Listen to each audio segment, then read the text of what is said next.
Ladies and gentlemen, good morning. First of all, it's a privilege for me to be invited to this auspicious forum to address you this morning.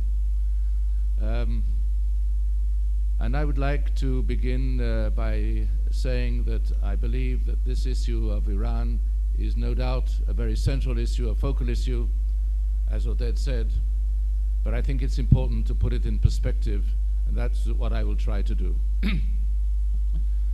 Last night, President Obama said that he was going to engage Iran in a dialogue, but he was hoping that the Iran would show the other side of its fist.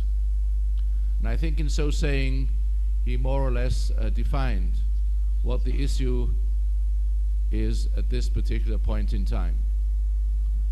For a very long period of time, we have been facing the fist of Iran. We have faced this fist over a long battle line, which includes not only the nuclear issue, on which I will refer later on, but also many other issues on which Iran and Israel have found themselves on either sides of the divide. And there is no doubt that Iran is probably one of the most implacable foes that we have ever had to confront in recent years, maybe since the establishment of the State of Israel. But I would like to say two things in advance of everything else I wish to say. The first is, I think we should approach this issue cool-headedly. I think we must be convinced, and I hope you are convinced today, that Israel of 2009 is an indestructible country. It's impossible to destroy Israel. Israel has a wealth of means at its disposal, both in its defensive and in its other aspects of its armory. Israel is a very strong country today, probably one of the most strongest countries in the Middle East. We have an enormous capability in the military and defense area. We have an enormous capability in the intelligence area. We are a power in this part of the world. And there's no country in this part of the world, or for that matter anywhere else, which can destroy Israel today. Israel is a country of 7 million population. We are bigger than the population of several European countries. We're bigger than Denmark. We're bigger than Norway. We're bigger than Ireland. And I don't mention the small little states in Central Europe, which are now members of the European Union.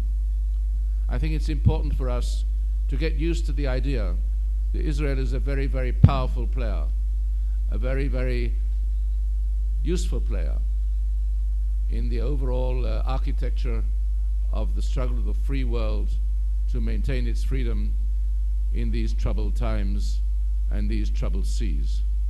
So let's see this as number one premise in what we're going to discuss this morning. Secondly, I think it's necessary to say that in the past few years, Iran has suffered very, very serious setbacks in its efforts to try and push its policies in this part of the world. We've had two confrontations with Iran in the past 3 years. One was on the Lebanese front, and the other was on the Gaza front. We have confronted Iranian capabilities, we've confronted Iranian missilery, we've confronted Iranian training, we've confronted Iranian intelligence and other espionage efforts, and in both of these rounds, Israel has succeeded. When the Lebanese war was launched in July of 2006, in the first 48 hours, Israel was able to destroy all the Iranian strategic missile capability which had been deployed in Lebanon for quite some time. And the Israeli Air Force was able to put up a score of 100-0 in bringing this capability to nil. May I say this was a great success of the Israeli Air Force, but nonetheless it was also the success of those who told the Air Force where to find the missiles. And I think we should remember this. And we should remember that the eyes and ears and the capabilities of Israel are such that no adversary can take us lightly, to say the least. We also had a second success, and that was in Gaza. And the success is not only a success on the ground, but similar to the success in Lebanon, it is a strategic success.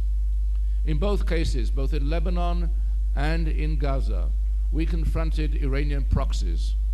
In the north, it was the Hezbollah, who are blood relatives of Iranian Shiites in Tehran, just as they are Shiites in Lebanon. And in Gaza, it was Sunnite forces who were receiving aid from Iran, training, weaponry, financial support, and other support. And in both these cases, I'd like to remind you, over a period of several weeks, in the case of Lebanon, it was more than 4 weeks. In the case of Gaza, it was 3 weeks. Once the hostilities began, the Iranians did nothing at all to save their proxies. And they left them bleeding in the field, bleeding on the battlefield, and only uttering pious words of support, of exhortation, telling them to fight on and to fight on and to fight on, but not lifting a finger, not firing one shot in support of their allies, support of those who they had sent into battle. This is a message, ladies and gentlemen, that has not been lost on the people of Lebanon or the people of Gaza. It is a message which will take some time to seep in. And people sometimes have to take their time to survey the results of a campaign. It took Nasrallah a little while until he came up with a statement that had he known what would have happened, he might not have carried out the operation he carried out on the 8th of July, which ended in the death of 2 Israeli soldiers, the 4 Israeli soldiers, and 2 abductions of the 2 Israeli soldiers who subsequently, it transpired, were killed on the spot, and which was ignited the Lebanese war. And in the case of Lebanon, the case of Gaza, it took Khalid Mashal less than the time it took to Nasrallah to say that he was surprised. He was surprised by what had happened. He did not expect the conflagration in Gaza to last more than 3 or 4 days. So both have had food for thought, very, very profound food for thought. And let me remind you that during the Gaza war, or the Gaza campaign as it is called, or the Gaza operation, whichever you wish to use, in the middle of that campaign, a group of missiles were discovered in Lebanon, trained upon Israel. And the first person to disown any contact, any relationship to what had happened was Nasrallah. He rushed to state that it was not the Hezbollah who had done this, because he didn't want to confront Israel during this recent Gaza operation. The message is seeping in, ladies and gentlemen. That the message is seeping in not only in Gaza, not only in Beirut, but also in Tehran. And the people in Tehran are no fools. They're a deadly enemy of ours, but they're no fools, and they know how to think. So let me now come to the major issue which I wanted to address this morning, and that is the Iranian nuclear threat. Iran has been involved in this effort for a very, very, very long time. This has been a national effort of Iran even before the Khomeini regime came to power at the end of the 70s. It has been the dream of Iran, even under the Shah, to play a role, to play almost an imperial role in the Middle East, to be a player, to be a country which is a key factor in determining the future and the history of this richly history-laden part of the world. And when the mullahs came to power, when Khomeini came into power, this took a distinct turn, against Israel, whereas the former regime had been friendly to Israel, and I like to mention this, and we had a strategic relationship with Iran, which lasted almost 25 years. or more. This strategic relationship was based on common interests. And let me say again that these common interests were not common interests between regimes, they were common interests between nations at the two antipodes of this region, Israel in the west and Iran in the east. And there's no reason in the world that this cannot come into being again if the regime in Tehran changes. Either it is replaced or it changes its ways. The regime in Tehran is a religious regime. It is motivated by religion. The effort of Iran against Israel is not just an effort against Israel the nation. It's also to some extent a religious confrontation. But notwithstanding the importance of religion, there's one more item on the agenda of the Iranians which is more important than any other issue, and that is the preservation of the regime. And to preserve the regime, the Iranians will do everything. And if they feel that their regime is in danger, they will move, and they will move heaven and earth and change their views, even overnight when necessary, if they feel that by so doing they will be saving their regime. This happened once in the Iran-Iraq war, the 8-year war, the toll of which was horrendous. Over 1 million people lost their lives in that war on either side. Both sides lost heavily. And the struggle between Iran and Iraq at the time was a key factor in the history of the Middle East during that decade. And when Iraq began shelling Tehran with missiles, and when the Iranians realized that the Iraqi regime of Saddam Hussein, at the time, by the way, ladies and gentlemen, let me remind you, supported heavily by the United States of America in weaponry and also in high level and high quality intelligence. When this missile campaign reached its zenith, the leader of Iran decided that he was going to ask for a ceasefire. And overnight, he issued an edict saying that they were going to have a ceasefire, a fatwa, a religious edict. And when asked by people around him, how come that overnight you have changed your views? He said, well, this is the will of God. And I tell you, ladies and gentlemen, this morning, it's always good to have God on your side. It's also very good to be able to be in a position to quote God authoritatively. And it's also very useful to place your faith in God, especially if you manipulate his ways and his views and his desires. I mention this, ladies and gentlemen, because I want to impress upon you that in extremis, in certain situations which might arise, you might find even Iran of today changing course.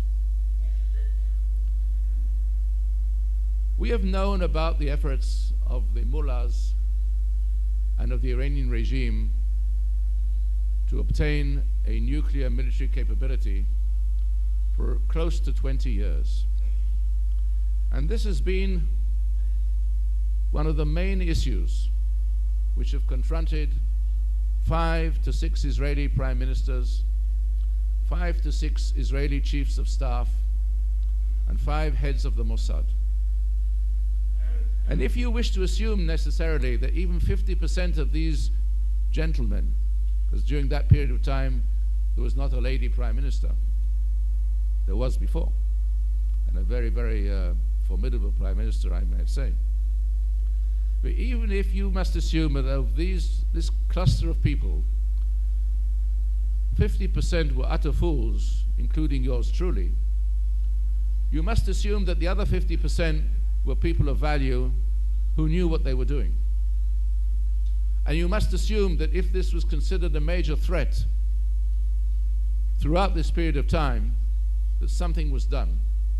And something may be done even today or yesterday or tomorrow in this key field. And Israel's experience is that once we have identified a threat, ladies and gentlemen, and look at the history of Israel in the 60 years, once we have identified a threat, we've known how to take care of it. When we have made our mistakes, it's been when we have not identified a threat, or we've been careless in dealing with a threat. Well, in this case, the threat has been identified a long time ago, and we have not been careless in dealing with it. And therefore, I think you must assume that we have succeeded in one way or another of preparing ourselves for all possibilities and all expediencies. What are the chances now as we look to the future? First of all, it has to be said that I think it's almost without precedence that the international community has been able to muster support for prevention of allowing the Iranians to obtain nuclear power.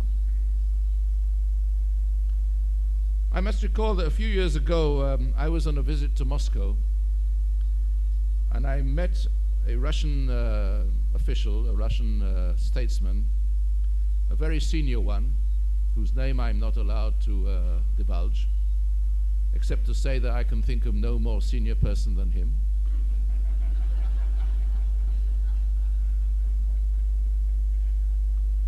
And he said to me, look, my colleague, as he said then, because at one time we were colleagues,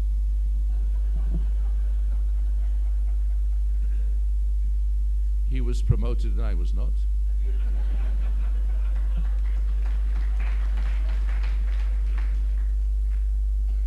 And he said to me, look, my colleague, I want you to know that the missiles that and the capabilities that Iran are amassing now can be trained on Moscow no less than can be trained on Tel Aviv. And he said to me, and this he said in English, because he knew English very well, although he conducted the conversation in Russian. He said, we will not let this happen. And this gentleman has a good record in not letting things happen.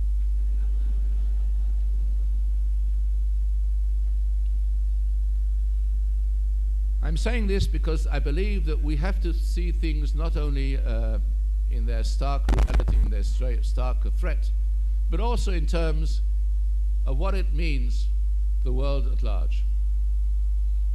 And my view is that we have reached now, as we say in, I think, American basketball, we've reached money time.